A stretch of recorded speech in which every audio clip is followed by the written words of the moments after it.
Rien au monde n'égalait le goût du riz gras de Tanti Propre. Son plat était réputé pour être savoureux, parfumé et incroyablement appétissant. On disait souvent que quiconque n'avait jamais mangé son riz gras ne savait pas ce qu'était le vrai riz gras. Le riz était d'un rouge éclatant, parfaitement cuit, généreusement décoré de carottes et de haricots verts. Son parfum était si puissant qu'il pouvait arrêter les passants en pleine marche. Et une fois qu'on y avait goûté, il devenait impossible de l'oublier. Des gens venaient de très loin uniquement pour manger chez elle. Certains arrivaient dès l'aube pour être sûrs d'avoir une portion. Avant même que les autres vendeurs aient écoulé la moitié de leur marmite, celle de Tanti Propre était déjà vide. Les rumeurs allaient bon train à propos de son plat. Certains affirmaient qu'il n'était pas ordinaire. D'autres murmuraient qu'elle utilisait des ingrédients mystérieux, inconnus du commun des mortels. Pourtant, personne n'avait jamais pu le prouver. Sa renommée était telle que son riz avait hérité d'un surnom, on l'appelait le « riz gras des célébrités ». Tanti Propre était une femme discrète. Elle parlait peu, se concentrait sur son travail et traitait ses clients avec respect. Toujours souriante, elle servait chacun avec soin. Son commerce lui avait apporté une grande prospérité. Depuis plus de 8 ans,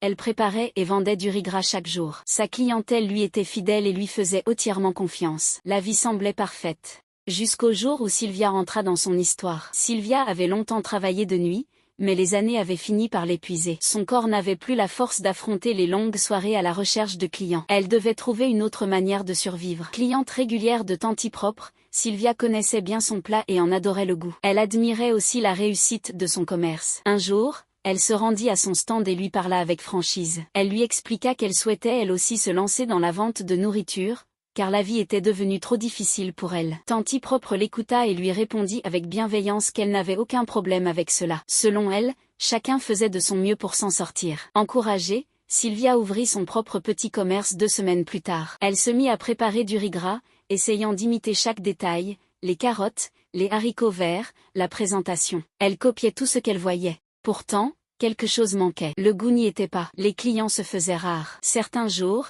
elle ne vendait qu'une seule assiette. D'autres jours, personne ne s'arrêtait. Sylvia passait ses journées assise dans son échoppe, observant les passants ignorer son stand pour se diriger directement vers celui de Tanti Propre. Un soir, seule avec ses pensées, elle se mit à réfléchir. Comment pouvait-elle faire exactement le même métier, cuisiner le même plat, et obtenir des résultats si différents? Tandis que son commerce stagnait, les gens continuaient de parcourir de longues distances pour manger chez Tanti Propre. Sylvia en vint à une conclusion troublante, ce riz n'était pas ordinaire. Elle devait découvrir ce que Tanti Propre y mettait réellement. C'est à ce moment-là qu'elle prit une décision qui allait tout bouleverser. Sylvia se mit à observer Tanti Propre attentivement. Chacun de ses gestes, chacun de ses déplacements l'intéressait. La nuit, lorsque le quartier s'endormait et que tout devenait silencieux, Sylvia se cachait près de la maison de Tanti Propre, dissimulée dans l'ombre. Elle était convaincue que le secret finirait par se révéler, un rituel étrange, des paroles murmurées, un geste mystérieux. Mais rien de tout cela ne se produisit. Nuit après nuit, Tanti Propre ne faisait rien d'inhabituel. Elle dormait paisiblement. Il n'y avait ni secret visible, ni rituel obscur, ni comportement étrange. Après de nombreux jours d'observation, Sylvia finit par perdre patience. Elle se dit qu'elle avait suffisamment regardé. Rien ne semblait inhabituel. Aucun geste étrange, aucun secret apparent. Et pourtant, malgré tout, ce commerce continuait de prospérer d'une manière incompréhensible. C'est alors qu'une idée sombre traversa son esprit. Si elle ne parvenait pas à découvrir le secret de Tanti Propre, alors elle ferait en sorte de ruiner son activité. Après tout, pensa-t-elle, elle ne pouvait pas être la seule à réussir. Un matin, Tanti Propre cuisinait comme à son habitude. Une grande marmite de riz jollof chauffait sur le feu, et son parfum se répandait déjà dans l'air. À un moment, elle entra dans sa boutique pour aller chercher de l'eau afin d'en ajouter à la cuisson. C'était l'occasion que Sylvia attendait. Elle était dans les environs, cachée, observant chaque mouvement. Dès que Tanti Propre disparut à l'intérieur, Sylvia se précipita vers la marmite. Elle regarda autour d'elle, personne ne la surveillait. Elle sortit alors de sa poche une petite poudre blanche et la versa rapidement dans le riz, avant de repartir aussitôt, comme si rien ne s'était passé. Tanti Propre revint, ajouta l'eau, remua le riz et continua à cuisiner sans se douter de quoi que ce soit.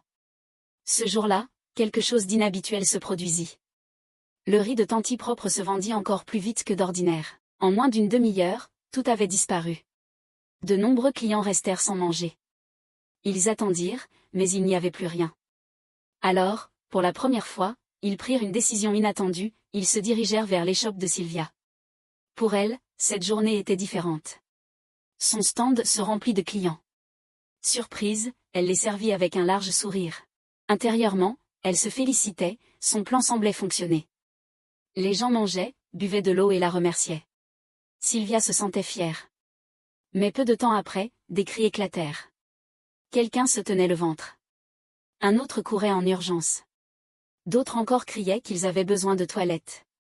Rapidement, les gens se mirent à courir dans tous les sens, pliés de douleur, certains en pleurs, d'autres suppliant qu'on leur donne de l'eau. Certains n'avaient même pas le temps de s'éloigner et se soulageaient derrière les bâtiments. Sylvia resta figée, complètement perdue. Pourquoi cela arrivait-il? Pourquoi elle? Et pourquoi pas Tanti propre? Le soir même, toute la zone était au courant. Le lendemain, les avertissements circulaient de bouche en bouche, il ne fallait surtout plus acheter de nourriture chez Sylvia. Son riz envoyait les gens passer la journée aux toilettes. À partir de ce jour-là, son stand redevint désert. Plus de clients, plus de salutations, plus de ventes. Pendant ce temps, le commerce de Tanti propre continuait de prospérer. Pire encore, de nouveaux clients arrivaient, curieux de voir par eux-mêmes cette femme dont tout le monde parlait. Et Tanti propre, comme toujours, continuait à cuisiner, sourire et vendre son riz, comme si rien ne s'était jamais produit. Sylvia, elle, restait seule dans sa boutique, observant malgré elle tout ce qu'elle avait tenté de détruire devenir encore plus fort.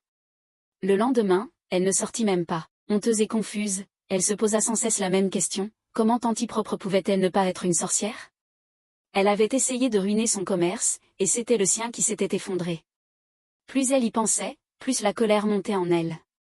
Un matin, elle prit une nouvelle décision.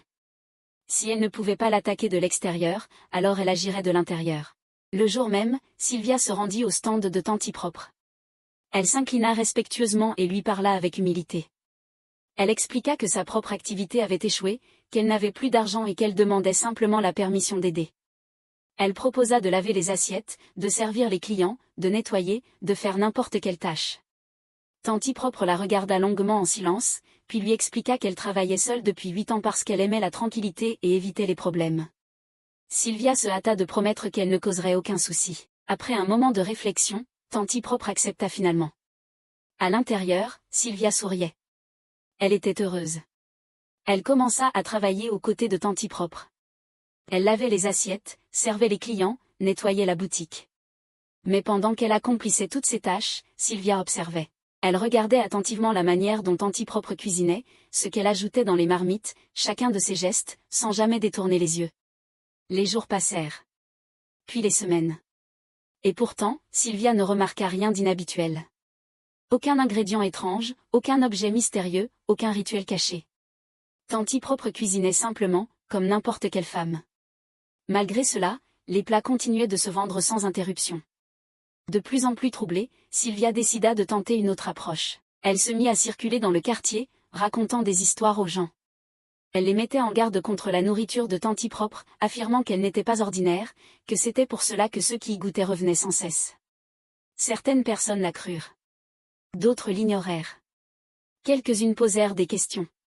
Si la nourriture était dangereuse, pourquoi continuait-elle à aider à la vendre? À chaque fois, Sylvia changeait rapidement de sujet, incapable de répondre. Pendant 2 jours, l'effet de ces rumeurs se fit sentir, il y eut moins de clients.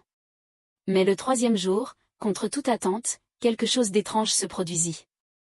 Le nombre de clients tripla. La boutique était bondée. Certains restaient debout, d'autres aidaient même Sylvia à laver les assiettes pour être servies plus rapidement.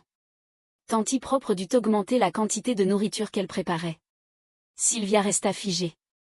Au lieu de s'effondrer, le commerce avait grandi encore davantage. Cette nuit-là, troublée et déterminée, Sylvia alla consulter un guérisseur traditionnel.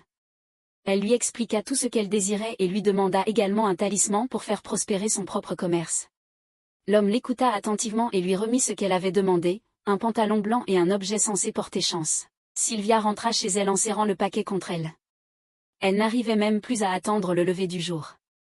Très tôt le lendemain matin, Tanti propre cuisinait comme d'habitude. Sylvia s'approcha d'elle et lui dit calmement qu'un client la demandait à l'extérieur. Tanti propre essuya ses mains et sortit.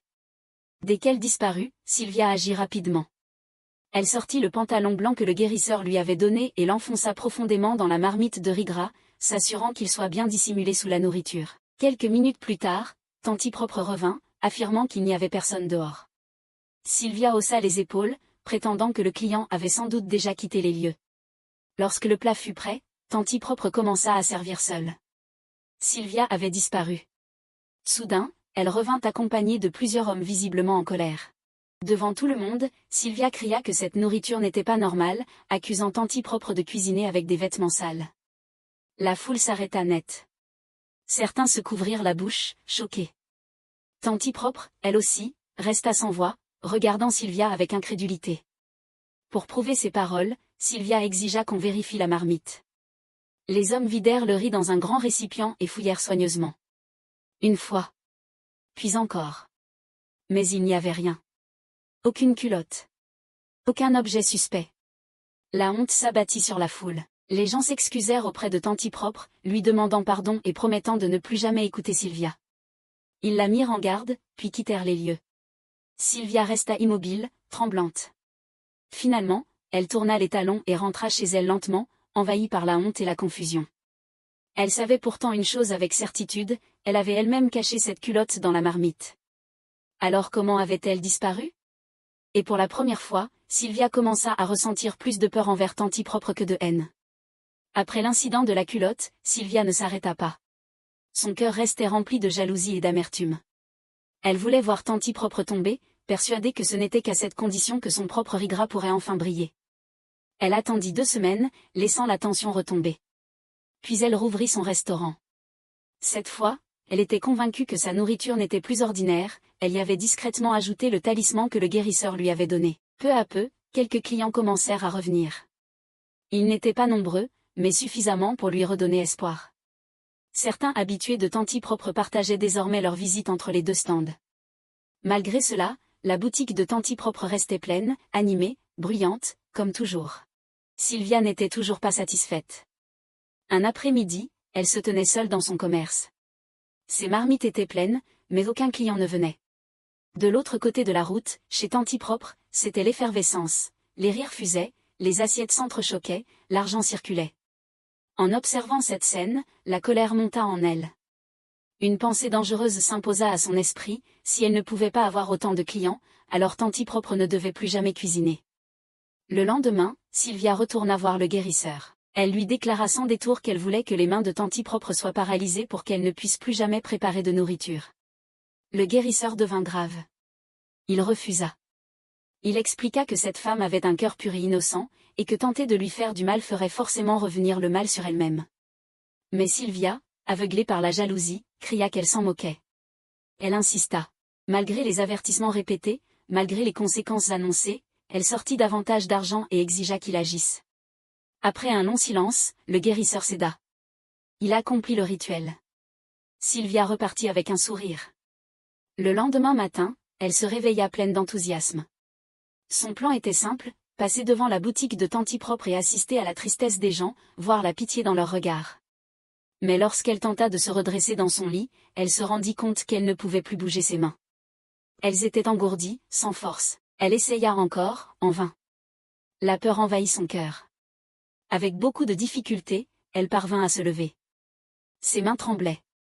Elle utilisa son pied pour attirer son téléphone vers elle et appela le guérisseur en pleurant, lui racontant ce qui lui arrivait. L'homme soupira. Il lui rappela qu'il l'avait averti.